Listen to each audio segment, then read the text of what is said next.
그렇기 때문에 여성분들이 365일 가임기라고 하는 거예요. 네, 안녕하세요. 언제나 여러분의 존중하는 사랑을 응원하는 나예입니다. 제가 오늘은 가임기에 대해서 얘기를 해보려고 하는데요. 가임기, 즉 임신 가능성이 있는 기간이라는 말이죠. 그리고 그것과 직결되는 피임에 대해서도 얘기를 해보려고 합니다. 동생분들은 채널 고정이에요. 제가 이 생리주기에 대한 컨텐츠를 만들려고 호르몬 주기, 배란, 생리 이런 것들을 잘 전달하기 위해서 계속 공부를 했어요. 제 생리주기 체크하는 건 당연하고 주변에도 물어보기도 하고 정보적인 것, 지식적으로도 제가 계속 서치를 하면서요. 근데 이걸 공부하면 할수록 의문의 수렁텅이에 빠지는 거 있죠. 뭐 때문이었냐면 아무리 공부를 해도 배란일 전에 배란일을 알 수가 없었어요. 물론 몸에 오는 신호로 알 수 있죠. 몇 가지 방법들도 있긴 해요.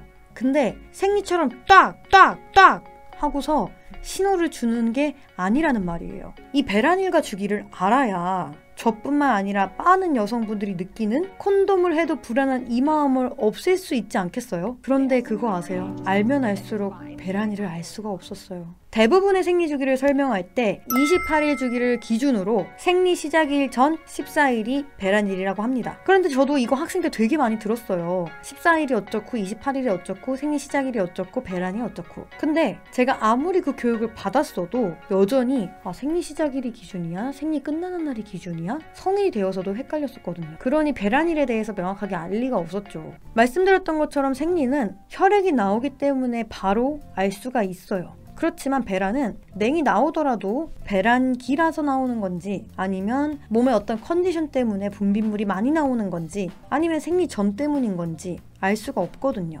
물론 배란일을 알 수 있는 몇 가지 방법이 있죠. 산부인과에 가면 대체로 정확하게 그 상태를 알 수가 있습니다. 그래서 우리가 사후피임약을 받을 때 병원에 가서 진료를 받고 의사 선생님의 소견에 따라서 약을 받고 받지 않고를 할 수 있기 때문이죠. 다른 방법으로는 매일매일 온도 체크를 하다가 평소보다 온도가 뚝 떨어지는 날이 있습니다. 그때가 배란일이거든요. 근데 매일매일 누가 온도를 체크하죠? 그렇기 때문에 배란일을 이렇게 힘겹게 체크할 수 있는 분들이 없죠. 매달 병원에 갈 수도 없고요. 배란일은 생리 시작 14일 즈음이라고 말씀을 드렸잖아요. 그런데 내 몸 상태에 따라서 심리적인 상태에 따라서 호르몬적인 상태에 따라서 배란일이 빨라질 수도 느려질 수도 있습니다. 그러면 규칙적인 사람도 여기에 변동이 올 수밖에 없어요. 저 같은 경우에는 굉장히 규칙적이지만 상태에 따라서 생리 주기가 바뀌거든요. 결론적으로 말씀드리면 배란 전에 배란일을 알 수가 없습니다. 그렇기 때문에 여성분들이 365일 가임기라고 하는 거예요.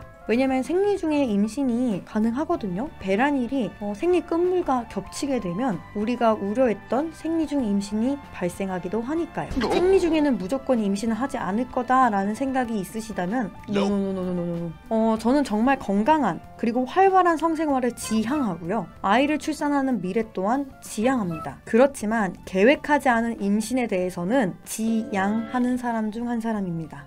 저도 아직 임신이나 출산 그리고 가정을 만드는 것에 대한 경험이 없기 때문에 경험적으로 말씀드릴 수가 없습니다. 그렇지만 이거 하나는 분명해요. 지금 내가 그리고 있는 그 미래가 계획되지 않은 임신으로 좌절될 거라는 걸요. 그리고 내가 출산할 준비가 되어 있지 않았을 때 어쩌면 미래의 나는 과거에 그 선택을 한 나를 원망할 수도 있어요. 또한 아이에게 무한한 사랑을 주지 못할 수도 있죠. 자신의 삶에 대한 존중, 미래에 대해 아이에 대한 존중, 그리고 내 가정에 대한 존중, 이 모두가 지켜질 수 있는 최소한의 기반은 준비된 그리고 계획된 임신입니다.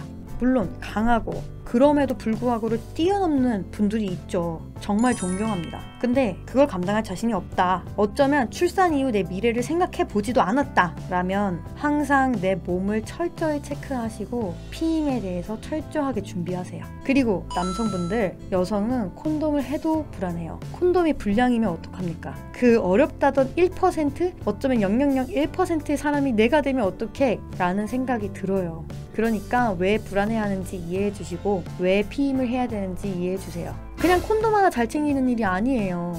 나와 내 여자친구의 미래까지도 생각하는 행동입니다. 그리고 그 미래를 지켜주고 존중해준다 라는 행동을 보여줄 때 더 큰 신뢰를 받을 수 있겠죠. 오늘 영상이 도움이 되셨다면 구독, 좋아요, 알림 설정까지 꾹! 언제나 여러분의 미래를 존중합니다. 안녕.